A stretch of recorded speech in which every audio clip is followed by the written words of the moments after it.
নেত্রকোনা ৩ কেন্দ্র আটপাড়া আসনের বারবার সংসদীয় নির্বাচনী মনোনয়নপ্রাপ্ত ও বিএনপির কেন্দ্রীয় নেতা নেত্রকোনা জেলা বিএনপির সদস্য সচিব আলহাজ ডক্টর রফিকুল ইসলাম হিলালী ২৮ নভেম্বর বৃহস্পতিবার দুপুরে কেন্দুয়ার বাসভবনে শারীরিকভাবে অসুস্থতা বোধ করলে বিকেলে ময়মনসিংহের সেফওয়ে ডায়াগনস্টিক সেন্টারে ডাক্তার দেখান।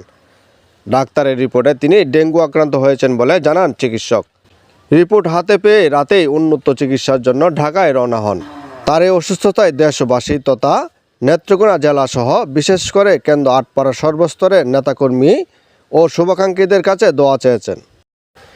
চিকিৎসার আগে তিনি তার ভেরিফাইড ফেসবুক অ্যাকাউন্টে লেখেন, নিঃশ্বাসের বিশ্বাস নেই, জীবন কখনো সরল পথে চলে না, কখনো জটিল, কখনো তা বেদনার।